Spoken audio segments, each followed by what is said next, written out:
good evening, everyone, and welcome to the Business of Property. I'm your host, Cheryl Leong from Property Development Australia.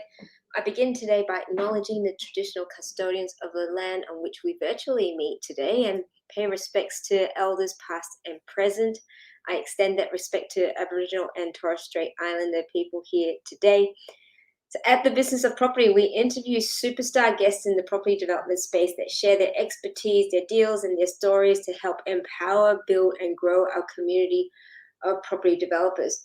Hello, Facebook Land, LinkedIn, and YouTube. Give me a shout out if you are here today, and welcome. Well, today I have two guests. Well, we were meant to have two guests. Unfortunately, one of our guests has had a bit of an issue with electricity in her suburb. So we get to speak to one of the duo because we're talking about developers joining forces, which is so cool because I'm all about networks and connections. So I'm going to welcome pretty soon Scott Fixter from Sierra and Fox, who has been involved in the construction industry for well over a decade. And our other guest, Vanessa Kestelboim from Connections Property Project, who's a full-time property developer. The both of them have joined forces over the past few years to develop together. And I'd like to bring Scott onto the Business of Property dance floor to share his experiences and some of his knowledge around how to go about creating joint venture partnerships. Hello, Scott. How are you?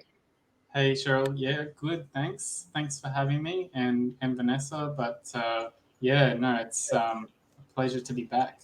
Excellent. I know we've had you on board, and I think it must be about well over a year. Maybe it's been 2 years since we had you on the Business of Property. I think it might have been early last year, or it was Probably. something like that. I believe it was just as you had secured your site in 𝐒𝐜𝐵. Yeah. And you were transitioning from basically working full-time to becoming a full-time developer, which is what you're doing now. Yeah, that's right. Which is an amazing journey. So fantastic. We've got a few comments here. Hello, Rachel. Oh my goodness, it's great to see you. And it's been a while. Lovely to see you here. Thank you for joining us. And Rachel says, hello, Scott. You're buddies from way back. So, Scott, the topic today is around developers joining forces, and why I really want to share with the community your journey and Vanessa's is that we often go into development thinking that we've got to do it alone. Right, you sort of go, oh, that person's a developer, I'm a developer, I've got to do it all. Otherwise, I've got to earn my stripes by doing it all, right? And but the two of you have come together as developers in your own right to basically collaborate and join forces to do projects together. So I'd like to talk to you, and I'd like to ask some questions around what were the decision-making sort of processes that you went through along with Vanessa, which she's not here yet, so you're going to have to speak on her behalf. What was it that made you guys think, hey, let's come together and get a project done? Okay, so I actually met Vanessa while we were doing a course for the Property Developer Network, and we just kind of caught up there. That was our first meet. And I think we're part of the same intake, so we were able to have regular contact through some calls, throughout the months. And then I ended up being able to get her on board for the 𝐒𝐕𝐚 project that I did. So she actually invested some into that project. And I guess earlier in last year, Vanessa approached me and asked, if it would be good to see if we can have a look at putting offers together and try and maximize the amount of output to secure some sites. You know, with myself having some experience with this project, with the 𝐒𝐲𝐭𝐭 project, and with my general construction background, I'm a bit more on the technical side of things. And Vanessa with the huge network and just the tenacity and being able to get on the agents and just put so much effort in that space. We kind of thought that was a good opportunity, to be able to put forward some good offers and just try and maximize the amount that we're putting out there to try and get as many deals as we could. Yeah. So it sounds like there's a real sort of complementary skill set that the two have. How were you able to set up the roles and responsibilities? How did you guys decide who was doing what? Okay, so initially we didn't set out any paperwork. It was just a kind of a handshake agreement where we were going by each other. If we get a deal from our sources, then we will go through each other to, we won't just leave someone behind if we get it through our own individual source. So we had that agreement. So most of the time we were just bringing in opportunities from various places. And then once we actually got something, so we got a project in Everton Park, we then sat down and put some paperwork together for a joint venture agreement and signed that off, outlining, roles and responsibilities of that particular project. But before that, it was more just a verbal type of conversation and constant conversations of where we want to go, what our targets are. We regularly go through opportunities. We actually have Asana, like an Asana line where we just list all the potential sites that we want to put offers on, and they're all listed in there, and we'll both be putting, inputting our little 2 cents in each of those. So it's all a big collaboration up until once we get a deal, we'll actually put something in writing to, because there's stuff at stake at that point. Because prior to that, we're not really putting in money or anything like that. So yeah, I think that's a question. Yeah, absolutely. So in terms of, say, who does what in the partnership, once, I guess at the beginning it's sort of, leveraging each other in terms of time and context to get whatever deals, that you get to shortlist, and then finally, if you get offers and one's a goer. At that point, who's sort of responsible? Is there a clear, delineation of roles and responsibilities there? We haven't really done a detailed outlining of those responsibilities. We're, I think it just depends on the personality types. Me and Vanessa, I think we work really well just as cooperative on all aspects of the project, or projects or offers or whatever it might be, where we don't feel like we need to allocate particular tasks, and it'll just be, Vanessa's busy this week doing certain tasks. She might be hounding millions of agents, and I'll go, okay, well, I'll make sure I take care of the, civil design stuff. I'll make sure we've taken care of that part for this week while she's doing that. And it'll just really depend on what's happening with both of us at the time. If we're both busy, then we'll have a discussion and go, okay, well, I'll make sure to do this. And then, so it's really flexible what we've got. But I don't think that would work for everyone. I think that's just because of our personalities, and just the trusting that we've got for each other. Yeah. So that open communication, being able to go, hey, you know, I've got your back, and Yeah.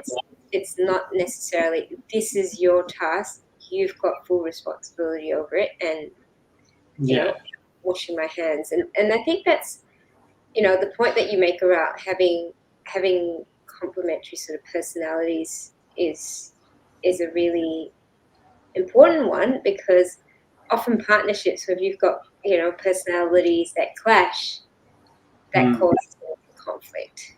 And in which case, for you guys, you've gone through a project and it's gone quite well. You've got a process in place now. We do have, sorry to interrupt there, but in the agreement that we've written down, we do have a process to go through if there is a disagreement of something in particular, whatever it might be some financial, we can't agree on sales prices or something, then there's a process to be followed there where we'll get another party maybe to, you know, put their eye over it and try and help us make that decision. So but so far we don't really need that. So in terms of, let's talk about that side of things and the legal and setup and structures as well, if you're okay with that. What legal agreements did you put in place? It was just a joint venture agreement for this particular project, and that really is just a document that outlines like what's the general responsibilities, what will happen if the other person is incapacitated in some way, just all these different little scenarios, and it's kind of a template that we used to sign that. I don't think we didn't really go to the extent of going to solicitors to get that, you know, formalized, but you know, it is a document that we've both signed and agreed to, that's formatted like what you would see in, you know, a loan agreement or anything like that. And in terms of the structure that you've used to purchase the property, is that sort of a unit trust? It's a company that we're both directors in. Yeah. And so you can make decisions equally. Yes, yeah. If it had to be different, I think we would have just sought some legal advice to just make sure of, you know, consequences or what can be done in certain situations. But because we're both directors, we didn't really need to go that extra mile. Excellent. So with the project that you have at the moment, you've got a new project and that's kicking off. Tell us a little bit about that and how that all came together, so we can see a little bit of the background of the collaboration. Yeah, okay. So this was something that Vanessa came across through one of her agents that she calls, you know, every month. And we ended up going and inspecting. So it was two properties side by side.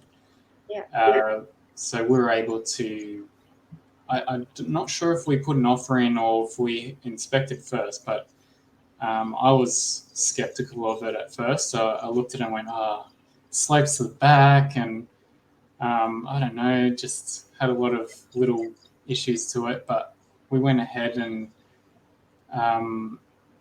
Vanessa had a really good relationship with this agent, so we were able to get this completely off market. So I think we were the only ones that actually looked at this one. So that's how good she was able to converse with this agent and secure it.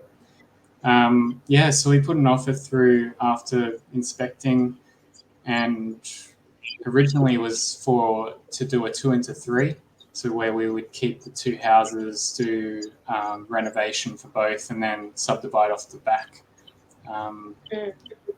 And yeah, we ended up getting under the building and pest, getting that down about, I think it was 60K in the end.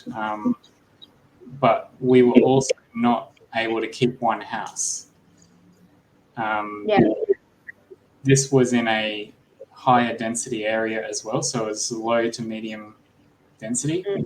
And so we knew we had a lot of exit strategies. We had the option to go townhouses if we wanted to, units. There's units next door, for example. We could go small lots, which is what we ended up doing.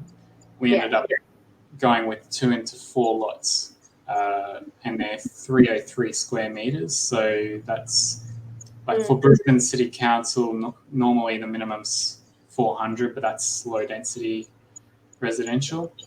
So we were able to get an extra lot out of that and just remove the houses as the better option, I guess, financially in the feasibility once we were doing due diligence. Yeah, fabulous.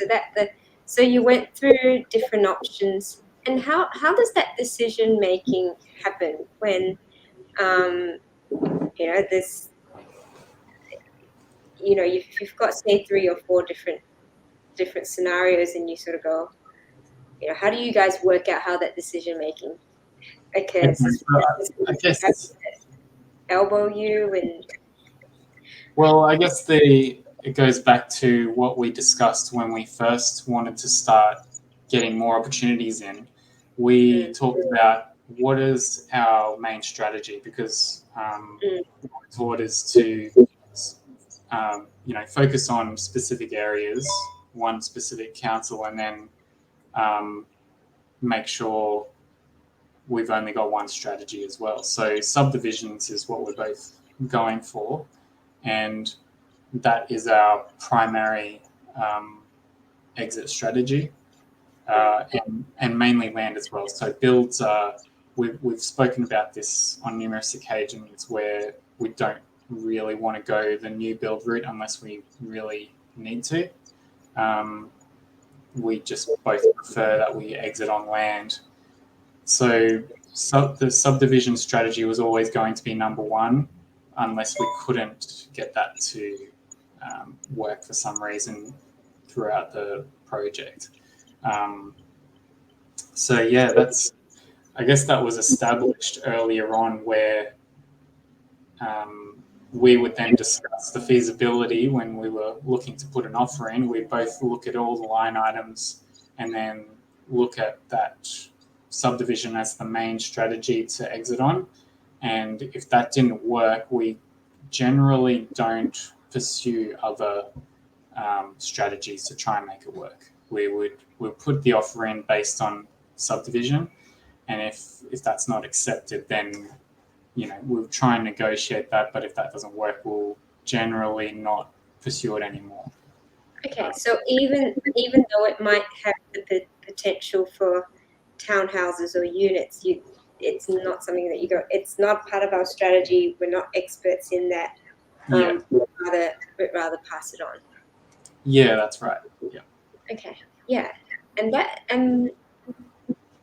what was the reasoning behind that? Because, say, for example, if a site was viable with townhouses, and it obviously wasn't a subdivision, would it be something that you'd pass on to someone else, or is that still a difficult conversation where between the both of you went, well, actually, if we did townhouses, it would actually work out quite well? I think it's just because we're not really knowledgeable in even where to start looking for how to price townhouses. We haven't been really looking at just, I guess, the sales part of it, the funding, all of those little bits and pieces are just extra time that we could be spending looking for other subdivision deals. Yeah. So I guess there's a point where maybe we will look at townhouses one day, but I think to just focus and be able to make quick offers on the subdivision strategy is much better, and we're not kind of going all over the place figuring out, have we missed anything? So that just cuts out the fear factor. I guess fear is not a great one to use as an excuse, but I think it's more we are much more confident in what we've done in our feasibility for subdivisions, whereas if it was a townhouse one, we would expend much more time, effort, and still not have that confidence at the end when we're putting an offer in or contract down. So it might end up being a huge waste of time by the time we go through due diligence, okay, we've just wasted a month of our time or something like that. I guess the focus, and this is the part where I actually posted something up the other day around not falling victim to shiny object syndrome and being focused around what your strategy is, because it's so easy, right? I mean, you get lots of different sites and you're like, oh my goodness, I could put townhouses, units, rooming houses, whatever. But you know that if you look at a subdivision, you know the cost to subdivide, you know the questions to ask, you know what to look out for.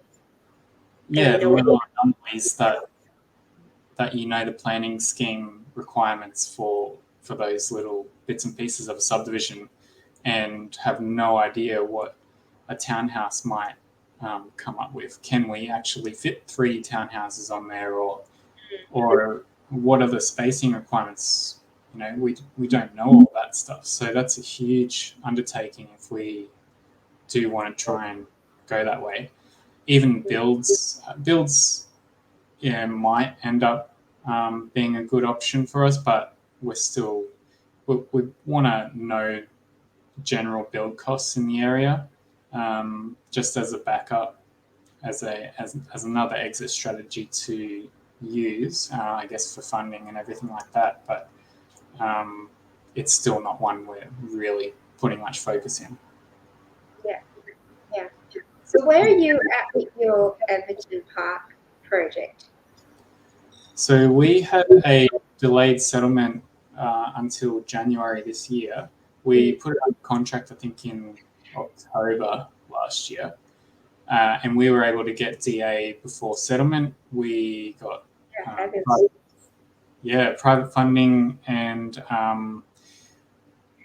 that's now, I guess, we've done the civil design.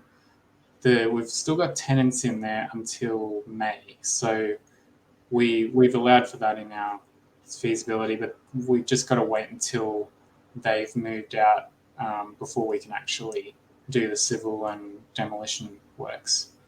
So it's kind of just a waiting game now. We're locking in everyone now so that it's all ready to go in a few months' time. Yeah, excellent. And so when you mentioned about private funding, you haven't gone to the banks, but you've got an investor that's put in the equity commercial lending. Commercial lending, okay. Commercial lender, yeah.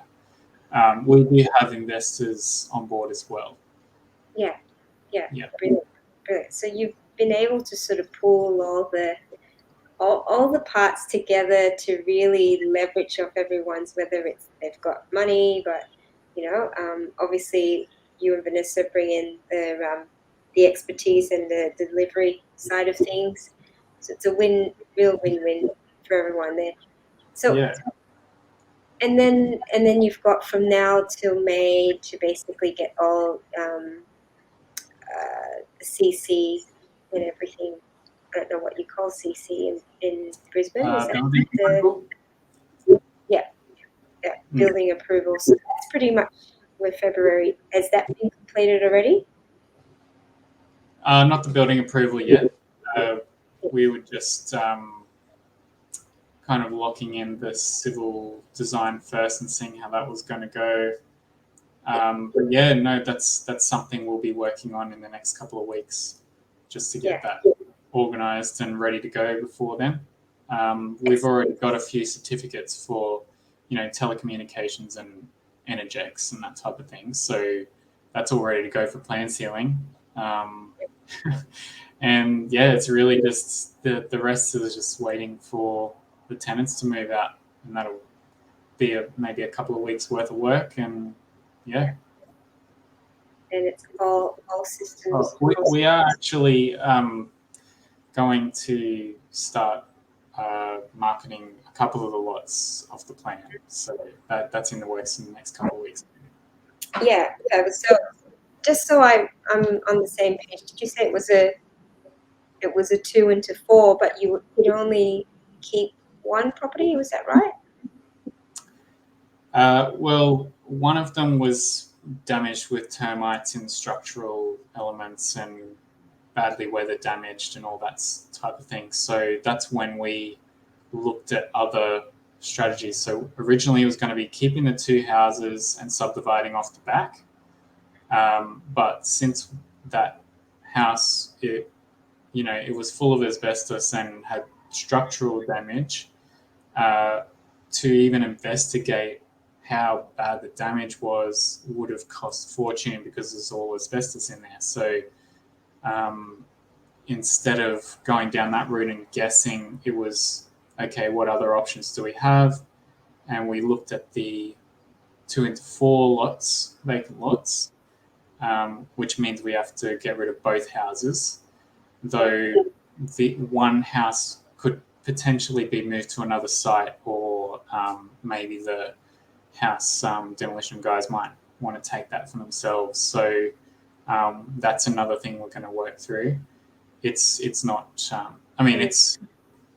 It's a good condition house, so it can still be kept, but just not on our property. Someone else can have it.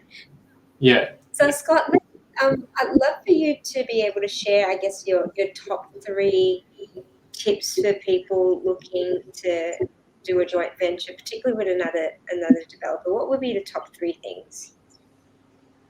I think finding someone that you're naturally comfortable with, where you just can have a conversation really easily.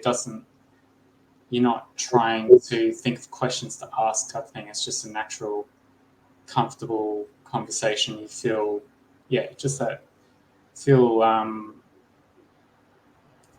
confident with them. So that would be one.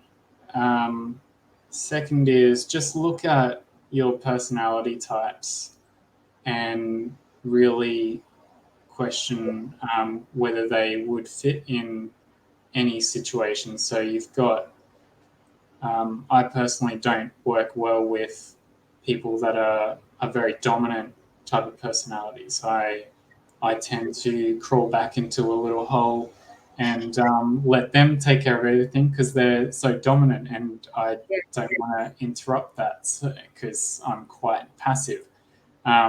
So I know the type of people that I wouldn't get along with and feel like I wouldn't be participating as well in those types of joint ventures. So have a look at your personalities and see whether there'll be clashes, particularly in times of when things go wrong, I guess. You can't just look at everything in the positive light. You've got to look at, okay, well, what happens if something goes wrong? Will this person just ditch me? Or will it get to a point where this person will overrule all my decision making? Will make it very difficult to come to a decision because their personality might be overpowering, or I don't know, just things to think about that. Oh, it looks like I don't know if she's got the video. And the third one, Vanessa can come on. Maybe she can say the third one, but Oh yeah, absolutely. You've got video. Oh, we might have Vanessa. I'm just going to see if Rafiq can add her onto the video. Let's see if he's around. Hopefully you're there, Rafiq. Let's see if I can add you. What are the 3 points? She's going to have to be chatting for a bit. What are the 3 points? So we were asking, what are the 3 points that poor Vanessa's chatting to us in StreamYard. So I asked Scott, what were the top 3 points that he would say to consider when you are looking at doing a joint venture partnership with another developer? So you mentioned making sure sort of personalities are complementary. I think that was the main thing. The second point was fairly related. I reckon it was around personality. Yeah, feeling comfortable with that. Yeah, the skills. Yeah, having complementary skills. So you mentioned, Scott, that in terms of your background in the construction side of things, whereas Vanessa's really great with the relationship building, making sure the connections are constantly happening. Connections, yeah, we're called connections property projects for a reason. And yeah, you guys bring together different skill sets, but they're quite complementary. So I say that's the second one. And what would you say is the third one, Vanessa? She's typing. Well, I can mention another one while she's typing. Probably just similar goals or establishing goals to work towards that you're both agreeable on. It's difficult when you got different, like, oh, I want to do 20 lot subdivision and someone's risk profile is only 1 to 2 or something like that. So yeah, I think that's absolutely right. Similar values and goals as she rightfully said as well. So we do have a joint goal for 2022. Oh, what's the joint goal for 2022? Do share. It's to get 5 more subdivision projects this year. Lovely. 5 more, so you're going to have 6 in total. Yeah, because we got that one last year, so that doesn't count. That doesn't count. Okay, all right. Yeah, could have sort of slipped it in there. All right, 5 new subdivisions starting in 2022. I'm so excited for you guys because I love to do a catch up at the end of the year to see how you've gone and how you guys have worked through, because as with every project, there's going to be challenges, and as with every project, next time I will have power. Yes, you will have power. I promise you, it was all good things that were said, and if not, we'll just edit those out, right, Scott? Yeah, that's right. So it is, I think, again, for those of you out there who are watching this and going, I don't know about development, or I'm starting out about development. I'm great at building connections, but maybe I'm not so great around the technical project management side of things. Like, don't feel like you have to do it alone. There you are. Hello, Vanessa. You made it. Yes. Did you ring up your connections to get the connections? Yes. I'm so glad you're here. You are a good team. And I mean, the point that we were talking about, and what really has stood out about the partnership that the both of you have, is that there's really clear communication, and there's really open and transparent communication. Because as Scott mentioned as well, like, if you or any partner he is working with was really overpowering, it would make him quite reserved and step back, which obviously you're not, which means that he feels comfortable and confident speaking to you about his thoughts and his suggestions. Yes, yes, Yeah. yes. I think we're a good team. And having worked, well, not worked, but having one deal before our deal together, I'm not sure if he mentioned that was a good actually testing the water anyway. Yes. Yeah. Yeah. So Yeah. you did mention sort of 𝐒𝐕𝐚, and then now you've got Yes. this site, which came out of the fact that you have a really good relationship with the local real estate agent. But another reminder for the community, like, talk to agents, like, go and have coffee, make those connections, like, build those relationships. You just never know when someone sends you something because you've been on their radar and you are, constantly ringing them up, which I'm sure you do, Vanessa. I do. Yeah, yeah, I absolutely. do. Share It's with my, us. Sorry, just to, I want if you could share with us some of the things that you do in your week to keep these connections that you have going. okay, yes. I guess there are two main pillars of the business. One is finding the deal, and one is finding the JVs that will come in terms of money partners, put it this way. So you have to keep both alive. So finding deals, there's I guess the regular way, calling agents, sending letter. And as you know, I do both quite regularly. I'm going to get into a bit more creative ways, finding deals as well, but those two work. And in terms of having connections with other people by, going through network events and actually talking to people what do you do, because sometimes the person that will be coming on board to your deal as a JV or investor could be right in front of you and you just don't realize that. Yes. Because if you don't talk, I did have somebody put their hand up for the deal, and I didn't realize she was interested in actually coming on board, and it was quite surprised. It was just right in front of you. Yeah, absolutely. And so Yes. this whole, I mean, there's so much value in networking and Yes. sharing with people what it is that you're doing.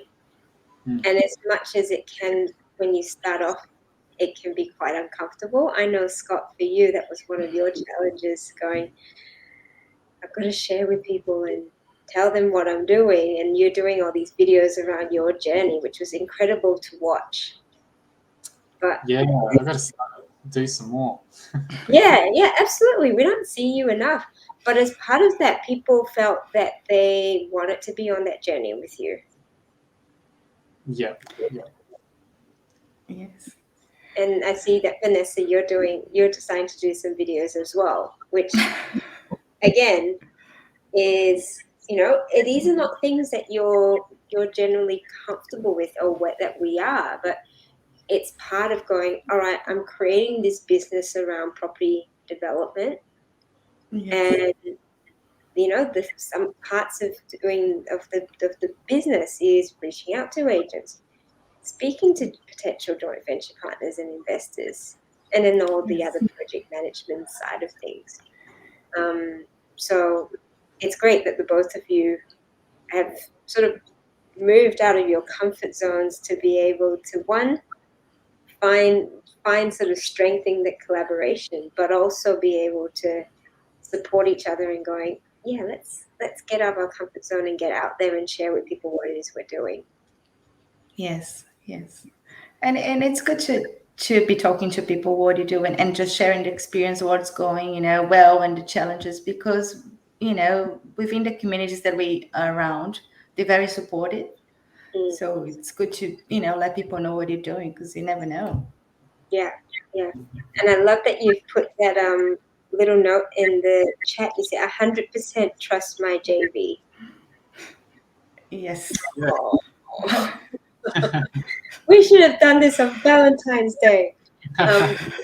Which it is, I think it's a partnership, whether, it's a life partnership or a business partnership. It's around knowing that you can, they've got your back. That Yes. if they're going to make a decision, it's going to be in the best interest of the partnership as well. There's, of course, you have the paperwork and things that you need to do and so forth. But if you don't trust the person, there's no point trying to do something like that. You have to trust the person, and you work together. You can see the level of comfort and who's going to handle what. It's I guess between Scott and I, even though it's quite organic and what each one will do. Yeah. And it just flows, I guess. I'm not sure if he agrees with me, but it seems that way. He did it. That was the first thing he mentioned, was the fact that the both of you, if you're busy doing something, he'll sort of, look after stuff, and when he's busy with something, you'll look after things as well. But there's all of that communication happening. We've got someone here, I can't tell who it is, but they've said they've enjoyed watching your journey from when you started Rob's course. Well done, mate, and congrats to you both teaming up, which is fabulous. Nice work, Scott, and hello as well. That was Dean Dawson. Thank you, Dean, for watching. So, Vanessa, tell us your top 3 things that your top 3 tips for people looking at joining forces with another developer. I think the key is it has to be complementary. The skills have to be different. Even though you have the process of development and it's like step by step, if you bring different skills, it makes it a bit easier. Because if you both bring, I guess, technical skills, but nobody will get into the table to negotiate because nobody feel comfortable doing so. Somebody has to take the lead to do the negotiation, and somebody has to look at the drawings and understand what that means. Yeah, so I guess it has to be complementary, and communication is very important, and be very honest and transparent as well, even if it's uncomfortable at times. Because of course we have to have sometimes difficult conversations, but as long as you're honest and transparent, and it's towards the end goal that you both have in common, that's great. Just sit down, have those tough conversations, get it out of the way. I want to add to that. We do have a fair few negotiations between ourselves before we make an offer. So we'll be like fighting over, no, I think it could work this way. So we're constantly challenging our own opinions there, and not constantly challenging, but there are points where we will challenge what the other person's put down. And I hope I didn't lose connection. So yeah. Be honest, kind of being upfront about communication. Yeah, absolutely, and that's part of having a healthy partnership, right? Because you can't constantly agree with each other. There has to be some level of challenge in there, so that the both of you are seeing things from different angles, and then obviously eventually you come up with an offer that the both of you are fairly comfortable with, and then you put across. So who does the negotiations? I'd say mainly Vanessa, I think. I tend to negotiate. First, I tend to negotiate with Scott just so we agree on price.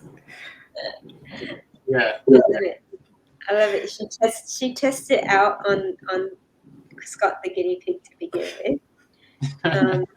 Do you play the role of bad cop? Not bad cop, but angry. I'm usually the bad cop. Oh, bad cop. All right. Yeah, someone's gonna be. I'll give my face. I think we'll go through like what tactics we might want to approach and think of what the owner or agent's perspective is going to be. We'll discuss that before Vanessa goes in and takes the talking role. Negotiate. That's right. Yeah. She comes in with the big arm around the neck. Yeah, I guess, look, I guess, take deep breath and then go and do the conversation, the negotiation somebody has to do it. So I'm okay with it. And I guess the more you do it, the more you feel comfortable as well. But then I know that I have my joint venture to back me up, because some of the conversations when we're on the table with owner and agent, sometimes a tough conversation that could arise from it. At least I'm not alone. So if it gives you a bit, Yes. a support that it you have your JV there, which is good. Yeah, absolutely. And it's a good excuse as well when you need a little bit of time to sort of go, I need to run this by my partner. Yes, Right? yes, Be able to yes. step away, because then Absolutely. oh, my partner's not very comfortable with that. yeah, it's my partner's fault. Oh dear. So it's Scott's fault, yeah. But the fact that you are the scapegoat makes it actually easier for the negotiation, right, Vanessa?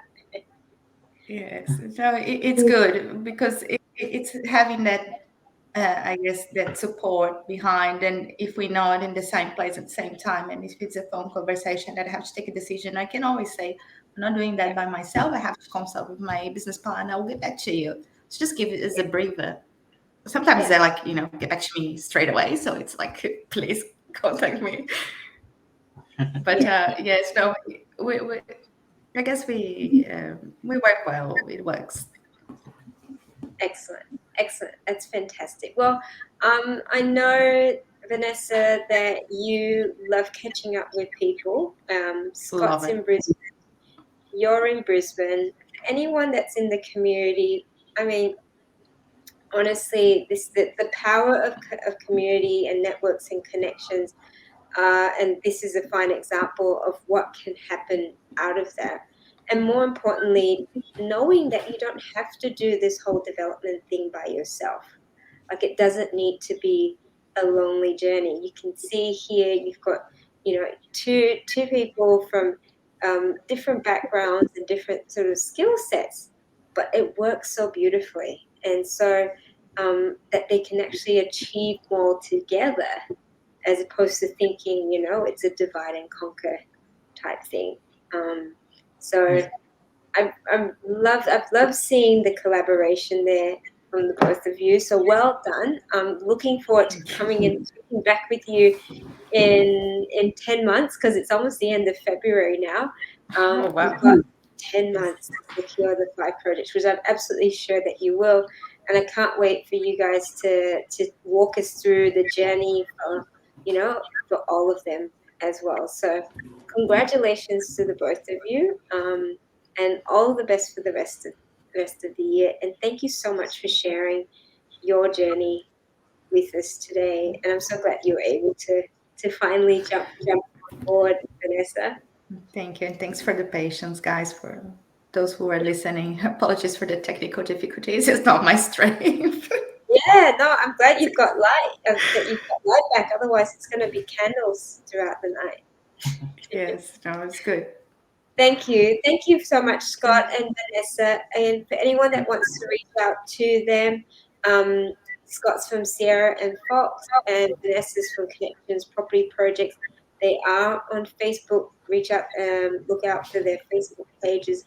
Otherwise, websites are www.connections property projects. Is that right, Vanessa? Yes, .com. .com, and then it's sierraandfox.com.au. And so thank you. We'll catch up with you guys in a few months, and I really want to be talking about at least 5 projects. Well, That's the goal. At That's the least. goal. Now we have to make it happen. Absolutely. I know who your coach is, so I'm pretty sure he'll be on your back. Yes. He's probably listening. Fantastic, guys. Appreciate it. Thank you, everyone, for joining us. We'll see you again next time very soon. Make sure you visit and subscribe to our YouTube channel. Thank you, and where you can find all our business of property videos. If you found value in this show, I'd really appreciate if you could subscribe to our channel so you hit the like button, and then when new Business of Property series comes up, you get notified. So thank you, guys. We'll see you again. And Thanks for having us. cheers. Until next week. Bye-bye.